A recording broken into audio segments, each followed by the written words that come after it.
Waalaikumsalam warahmatullahi wabarakatuh. Di sini kami akan menyampaikan materi diskusi kami, yaitu keutamaan menuntut ilmu.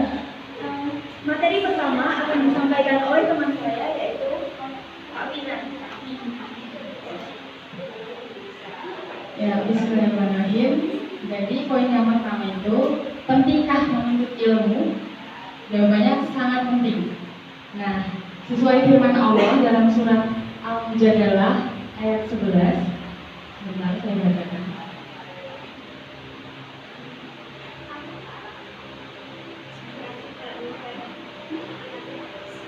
Berlapang-lapanglah dalam majelis, maka lapangkanlah, niscaya Allah akan memberi kelapangan untukmu.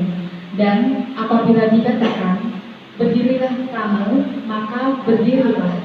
Niscaya Allah akan meninggikan orang-orang yang beriman di antaramu dan orang-orang yang diberi ilmu pengetahuan beberapa derajat. Dan Allah Maha mengetahui apa yang kamu kerjakan. Kemudian yang kedua, menuntut ilmu itu wajib bagi setiap muslim. Thalabul ilmi fardhatun 'ala kulli muslim. Hadis riwayat Bukhari dan Muslim. Kemudian mengapa menuntut ilmu itu penting? Ya, karena menuntut ilmu itu ada beberapa keutamaan. Yang pertama, jalan menuju surga. Jadi dengan ilmu kita bisa dengan mudah menuju ke surga. Kemudian ilmu itu kekal dan akan bermanfaat bagi pemiliknya walaupun sudah meninggal. Itu bisa dikatakan sebagai amal jariah. Kemudian orang berilmu akan diangkat derajatnya oleh Allah SWT. Kemudian poin yang kedua akan disampaikan oleh Mbak Afifah. Mbak.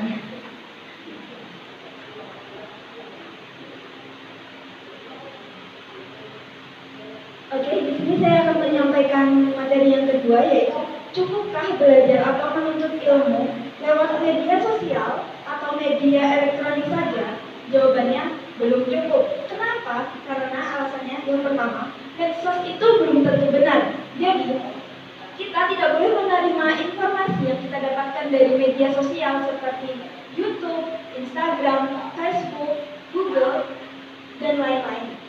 Itu tidak boleh kita terima secara lima-lima. Kita harus tahu benar itu ilmunya benar atau salah atau cuma hoax saja. Nah, kemudian sering kan kita mengambil materi. Nah, mengambil materinya dari Google. Contoh kita ngambil dari Blogspot. Sebenarnya Blogspot itu yang nulis itu bisa anak SD bisa nulis. Cuma tinggal copy dari web lain terus di copy, di upload, di copy terus, dan kita kan nggak tahu itu benar atau salah ilmunya. Jadi Blogspot itu semacam hanya pendapat pribadi dari orang yang membuat web tersebut. Kemudian materi yang kedua yaitu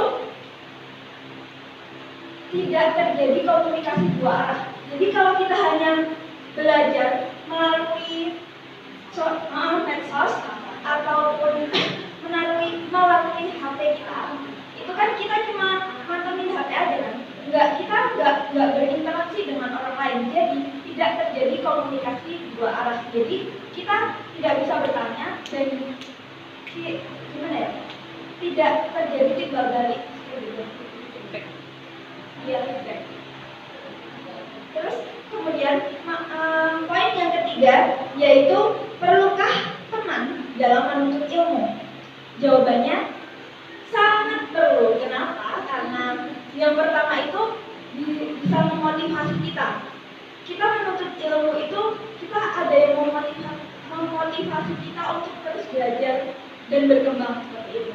Kemudian yang kedua yaitu sharing. Jadi kita bisa sharing ke teman kita. Ini menurut kalian benar nggak sih materinya? Salah nggak sih kalau kita nerapin ilmu ini? Jadi bisa sharing ke teman kita gitu. Terus yang ketiga,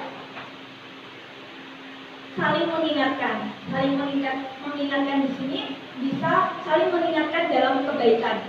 Jadi contoh ada teman kita yang ngelakuin kesalahan. Contoh dia ikut kajian yang itu menyesatkan gitu. Jadi kita bisa mengingatkan dia, oh itu kajiannya gini. Jadi bisa saling mengingatkan pada kebaikan gitu. Terus yang keempat yaitu penyemangat. Contoh kita datang ke saling masjid. Kalau nggak ada temennya, pasti kan kayak males-malesan gitu kan. Nah, jadi kalau ada temennya kan kita jadi lebih semangat gitu.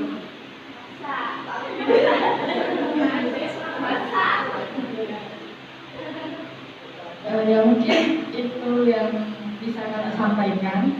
Kurang lebihnya mohon maaf. Mungkin dari teman-teman ada yang mau menanggapi atau bertanya kepada kelompok 2. Silakan Mbak Nadian mau bertanya.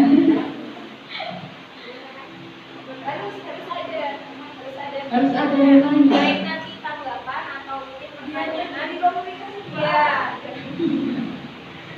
Jaga satu arah dulu. Dari kelompok sini ada yang ditanyakan atau memberikan tanggapan dari hasil. Mungkin yang mau ditanyakan di luar dari tulisan ini, tapi masih berkaitan dengan keutamaan menuntut ilmu.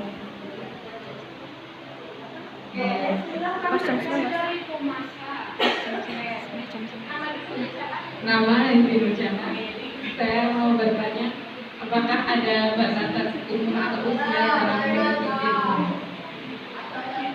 Apakah ada dasar hukumnya atau enggak?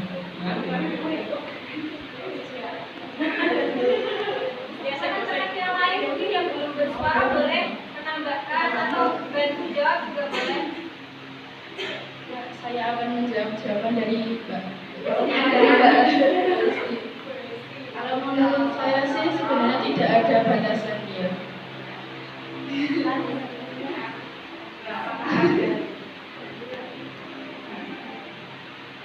Jadi menurut kelompok kami itu tidak ada batasan dalam menuntut ilmu karena kita aja belajar itu dari sejak kita lahir, bahkan dalam kandungan itu kita sudah bisa belajar melalui ibu kita. Nah, kalau ibu kita itu sering baca Al-Quran, kita kan secara tidak sadar dalam alam kandungan itu kita sudah mendengarkan, kita itu belajar. Jadi walaupun nanti di dewasanya itu dia akan lebih mudah mempelajari Al-Quran seperti itu karena dia sudah terbiasa mendengarkan ibunya membaca Al-Quran seperti itu. Nah, terus mengenai landasan hukumnya, kami jujur kami kurang tahu dan mungkin dari ibu-ibu Salimah bisa menambahkan nanti karena kami kurang tahu kan daripada salah lebih baik ditanyakan kepada yang lebih tahu gitu. Ada yang ingin bertanya lagi? Gimana tanggapan desain yang kami buat?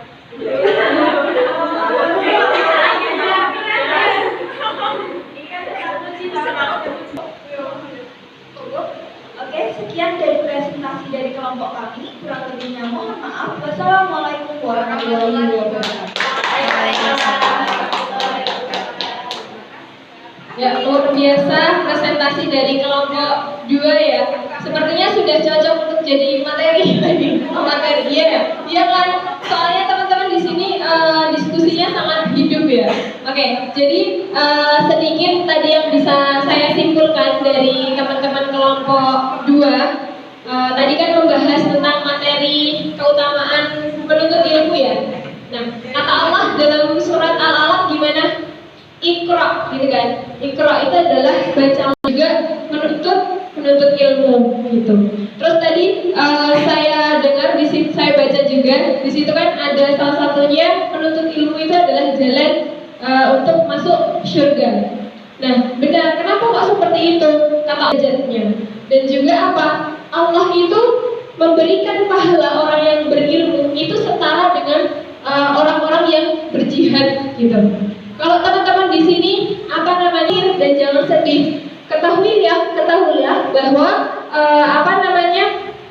ketika ketika teman-teman itu belajar dengan sungguh-sungguh, itu Allah sudah catat sebagai pahala, dan itu insya Allah akan untuk jalan menuju surga, gitu ya. Oke, sekali lagi berikan tepuk tangan yang meriah untuk kelompok 2. Ya, selanjutnya presentasi yang selanjutnya nanti dari kelompok 1. Nanti tetap sama ya, yang kelompok 2 bisa memberikan tanggapan dan juga pertanyaan seperti itu. Kepada kelompok 1 dipersilahkan.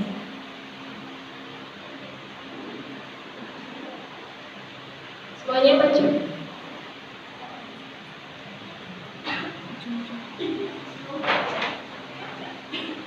Ya, bismillahirrahmanirrahim. Assalamualaikum warahmatullahi wabarakatuh. Waalaikumsalam warahmatullahi wabarakatuh. Kurang semangat. Assalamualaikum warahmatullahi wabarakatuh. Waalaikumsalam warahmatullahi wabarakatuh.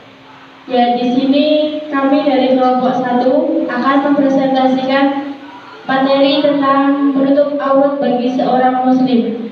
Yang materi pertama akan disampaikan oleh Mbak Esti Nurjana.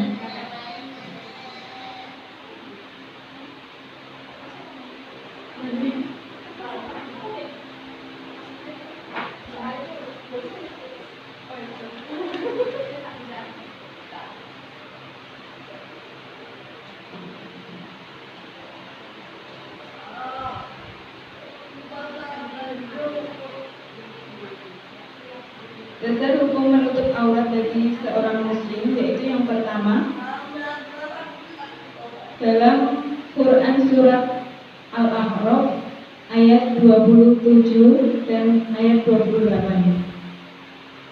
Ayat 27 yang artinya, wahai anak cucu Adam, janganlah sampai kamu tertipu oleh setan, sebagaimana halnya dia atau setan telah mengeluarkan ibu bapakmu dari surga dengan menanggalkan pakaian keduanya untuk memperlihatkan aurat keduanya. Sesungguhnya dia dan pengikutnya dapat melihat kamu dari suatu tempat yang kamu tidak bisa melihat mereka. Sesungguhnya kami telah menjadikan setan-setan itu pemimpin bagi orang-orang yang tidak beriman. Kemudian Quran surat Al-A'raf ayat 28 yang artinya, dan apabila mereka melakukan perbuatan keji, mereka berkata, kami mendapati nenek moyang kami melakukan yang demikian, dan Allah menyuruh kami mengerjakannya. Katakanlah, sesungguhnya Allah tidak pernah menyuruh berbuat keji. Mengapa kamu membicarakan tentang Allah apa yang tidak kamu ketahui? Kemudian dasar hukum yang kedua akan disampaikan oleh Mbak Dian.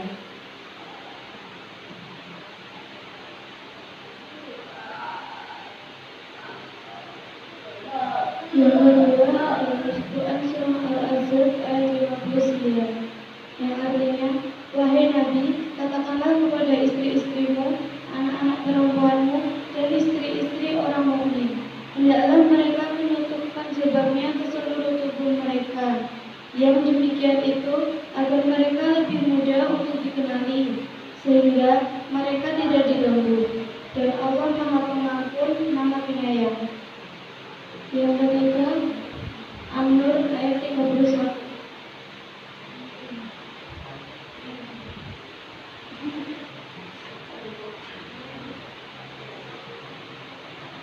Selain An-Nur ayat 31 artinya katakan kepada orang laki-laki yang beriman, hendaklah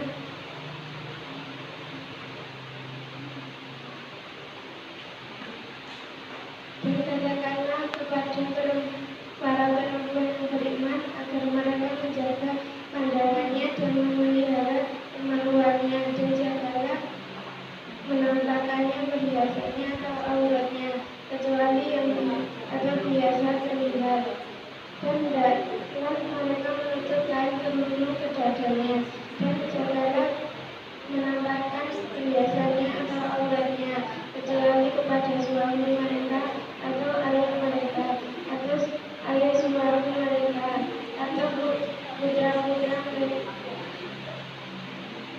mereka atau putra-putri suami mereka atau saudara-saudara laki-laki mereka atau putra-putri saudara laki-laki mereka atau putra-putri saudara perempuan mereka atau para perempuan atau sesama Islam mereka atau terhadap sahaya yang mereka memiliki atau para nelayan laki-laki atau perempuan yang tidak mempunyai keinginan atau terhadap perempuan.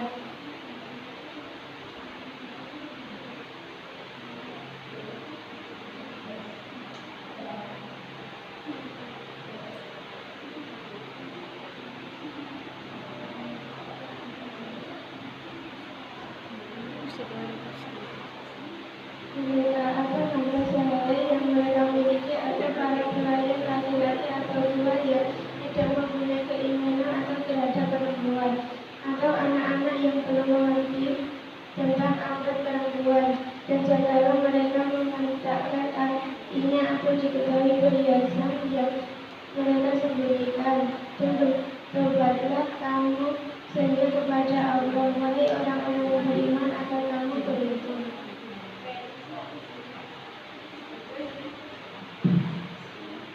Kemudian kasus yang kedua mengenai studi kasus ketika berjilbab menjadi suatu tren fashion di kalangan masyarakat, di mana tujuan utama berjilbab bukan lagi untuk menutup aurat, tetapi dijadikan suatu tren fashion baru. Fashion merupakan sebuah gaya atau tren yang mencakup penampilan.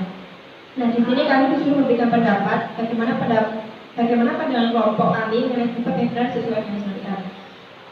Pandangan dari kelompok kami mengenai dunia fashion muslim saat ini memang sangat berkembang, sangat pesat. Apalagi ditambah dengan adanya media sosial seperti Instagram yang menjadi wadah dalam memamerkan fashion yang mereka gunakan atau bisa disebut dengan haul media. Banyak sekali sekarang milenial seperti kita yang kegiatan sehari-hari hampir 8 jam digunakan untuk media sosial. Mereka berlomba-lomba dalam hal berpakaian, fashion, kemudian foto di tempat yang Instagramable.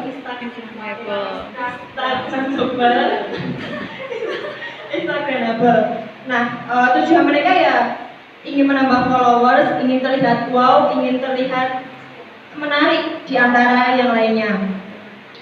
Dan juga mungkin ingin menjadi selebgram juga bisa, atau mungkin dengan adanya Instagram itu bisa mewadahi mereka untuk mencari uang melalui endorse ataupun sebagai model fashion muslim. Nah, dalam kasus seperti itu menurut saya ada dua sisi positif dan ada sisi negatifnya.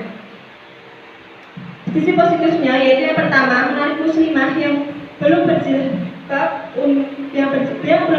untuk memakai jilbab. Kemudian yang kedua, membuka usaha fashion hijab. Yang ketiga, membuat fashion hijab menjadi go internasional. Kemudian sisi negatifnya, tidak sesuai syariat Islam. Contohnya kita lihat banyak perempuan yang sudah memakai jilbab, tapi mohon maaf dia belum jilbabnya masih tersingkap, ditarik ke belakang, dadanya masih kelihatan, dan juga masih memakai pakaian yang ketat, ataupun kadang juga baju mereka cuma setengah gini. Seharusnya kan itu nggak boleh kan. Terus yang kedua, kewajiban hijab bukan untuk memenuhi syarat Islam, namun hanya untuk memenuhi tren fashion dan stok foto Instagram saja yang sudah saya jelaskan tadi. Yang mereka berlomba-lomba untuk terlihat menarik dan untuk menambah followers, dan juga mereka menjadi ingin terkenal di media sosial tersebut. Seperti itu pandangan saya dan teman-teman.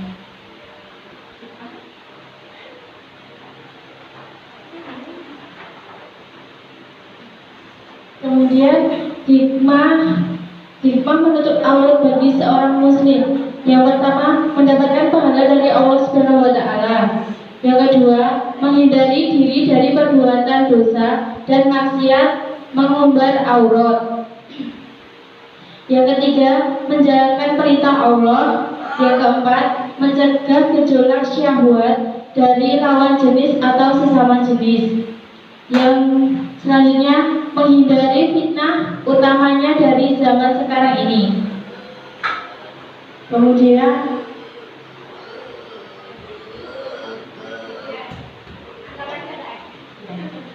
Kemudian kriteria atau syarat menutup aurat yang syar'i. Yang pertama,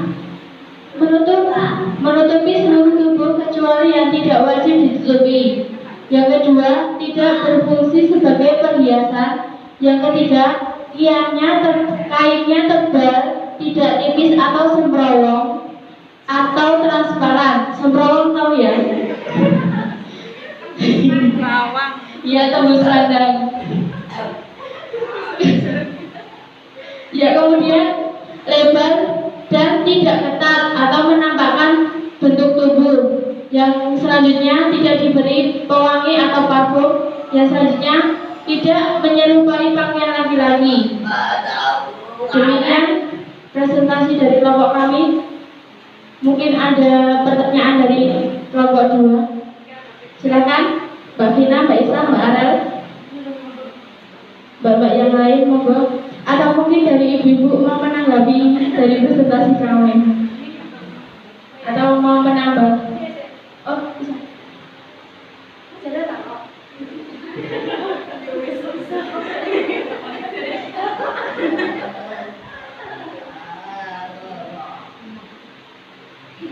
Saya mau bertanya, jadi sebenarnya memajang foto di Instagram ataupun media sosial lainnya itu salah atau benar dan boleh atau tidak sih? Pertanyaan yang bagus. Dan ada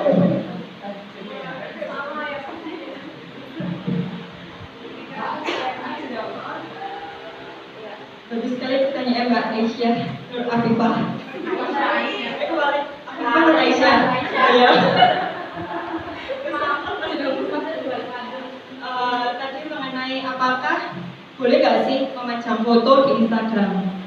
Kalau menurut pandangan saya, ini menurut pendapat saya dulu ya Mbak. Kalau menurut pendapat saya, menurut saya sih boleh, tapi asalkan tetap menutup aurat dan gayanya pun untuk tidak mengumbar mengundang syahwat lelaki gitu loh. Bisa saja kalau kita ingin tetap eksis tapi dengan cara misalkan yang followers kita tuh hanya untuk kaum cewek saja. Jadi kan tetap tidak melanggar aturan gitu loh. Kalau secara Islam kan memang itu melanggar aturan. Kan ada hadisnya mengenai bahwasanya perempuan itu harus punya rasa malu. Apalagi di Instagram kan kebanyakan dengan gaya-gaya yang seperti itu kan sama saja itu menunjukkan auratnya juga walaupun itu tertutup kan, menunjukkan kecantikannya dan mengundang syahwat lelaki untuk memandangnya. Nah, ada juga anggapan bahwasanya jika kita nge-post satu foto kemudian banyak yang nge-like itu seperti dosa jariah. Jadi walaupun kita meninggal pun jika foto itu masih ada kan masih tetap dosa gitu loh. Ya kalau saya sendiri cara mengantisipasinya seperti itu. Dari jumlah followersnya yang kan di IG itu juga bisa di akun private kan. Nah jadi untuk cuman cewek-cewek saja. Nah kemudian untuk dasar hukumnya yang di hadis yang yaitu tadi sih yang dasar hukumnya yaitu tadi yang dosa jariah itu menurut saya. Mungkin yang lain ada tambahan.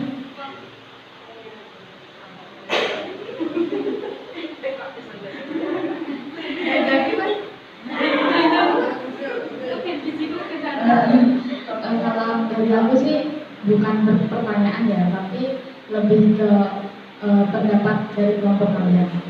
Nah, kan ada tuh orang yang tidak sinkron dengan pakaiannya atau jilbabnya. Kebanyakan orang menjudge itu, pakaiannya udah syar'i, udah berjilbab gede, tapi kok kelakuannya masih kayak gitu. Kebanyakan tuh mereka kayak menyalahkan pakaiannya dan jilbabnya. Nah itu menurut kelompok satu itu gimana? Minta pendapatnya aja nih. Tanggapi.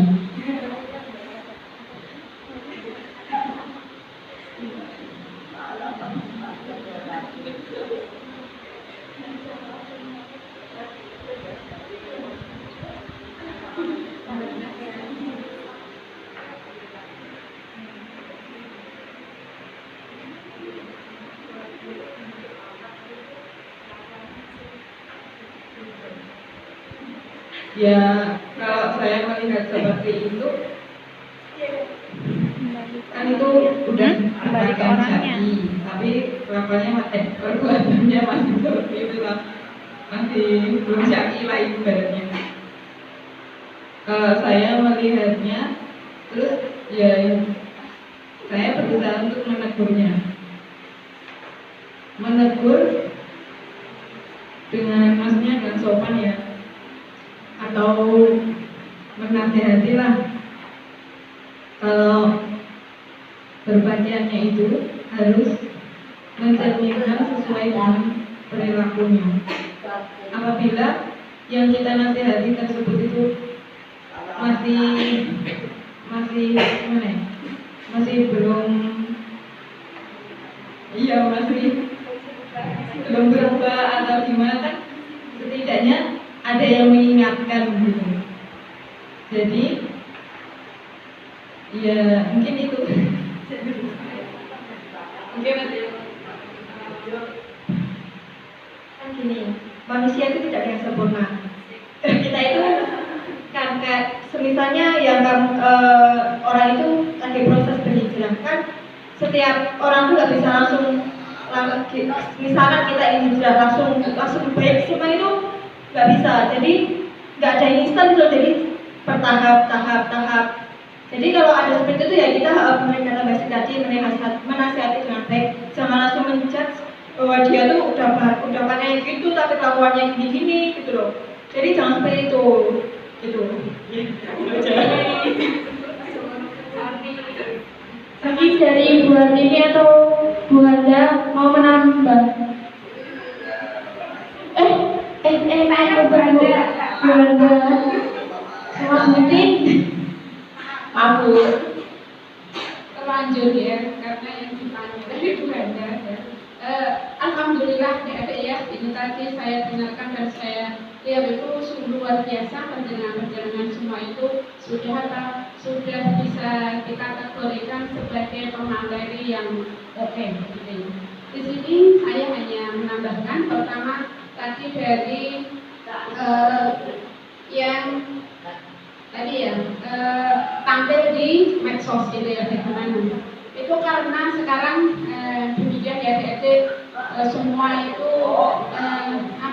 harus berhubungan dengan medsos. Tanpa medsos kita tidak bisa begitu. Boleh saja, tapi dengan ini niatan kita ya, sekali lagi niat kita pertama adalah dakwah, kedua itu adalah menggunakan medsos itu dengan apa, tujuan yang baik. Ketiga kita memakai dasar Al-Quran surat An-Nur ayat 31 tadi. Itu apa? Jilbabnya diulurkan ke dada sampai dada. Terus apa? Tidak boleh untuk memperlihatkan apa tadi, aurat ya. Bahkan sampai apa, aurat itu kalau memang untuk lari itu ya, aurat di dada itu kan apa, akan terlihat. Kita jalan ya, bahkan di dalam itu ya, ketika kaki digerakkan, karena ada yang pakai wanita itu juga boleh pakai ini ya, perhiasan di kaki, gelang kaki itu kalau memang dihentakkan kan akan berbunyi, berarti itu sudah merupakan aurat kita. Selain itu, ketika dihentakkan sampai atas pun ya, ini adalah ya adik-adik, di sini itu adalah aurat kita yang terbesar. Sangat indah ya bila dilihat oleh lawan jenis. Sekali lagi ingat kunci itu. Di sini pun saya yang sudah tua ya, sudah hampir kepala 5 ya adik-adik. Itu ketika apa? Ketika pajang PP saja itu harus izin sama suami. Kenapa? Tidak dibolehkan ya, kemarin tidak dibolehkan pajang PP. Kenapa? Ini ya, nanti lebih banyak mandorotnya. Tetapi ketika ada ini, ada apa? Ada hal yang perlu dirubah, nomor saya rusak, oke, boleh. Jadi itu baru diperbolehkan. Dan ketika itu pun harus apa? Harus hati-hati. Bisa diterima ya, adik-adik ya. Jadi boleh saja, tetapi dengan tadi niatan ya. Terus yang kedua tadi lupa saya.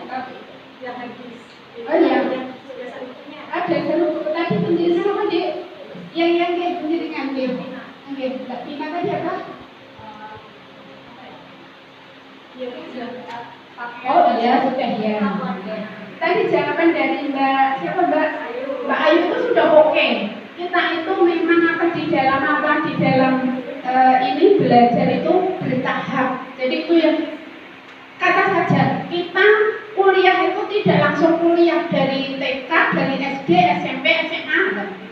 Demikian juga kita di dalam membenahi, di dalam belajar pun juga bertahap. Ketika mendengar ataupun ketika ada orang-orang seperti itu dalam hati kita pun apa? Bertahap. Jadi tidak langsung memberikan nilai negatif. Ketika ada yang demikian, gimana? Ajak saja gabung dengan salin begitu loh. Nanti insya Allah dengan salin kita apa? Tadi pembelajarannya bertahap. Insya Allah akan apa? Menuju lebih baik. Demikian ya yang dari saya. Mohon dimaafkan kurang lebihnya. Assalamualaikum warahmatullahi wabarakatuh. Waalaikumsalam warahmatullahi wabarakatuh. Ya, terima kasih kepada Bu Handa yang sudah memperjelas materi kita pada pagi hari ini. Oh iya, ya, demikian presentasi dari kelompok kami. Tidak ada salah kata, kami mohon maaf. Wassalamualaikum warahmatullahi wabarakatuh. Waalaikumsalam warahmatullahi wabarakatuh. Ya sambil dimakan ini ambil ini nak, ya. Karena dia tadi baru presentasi ya.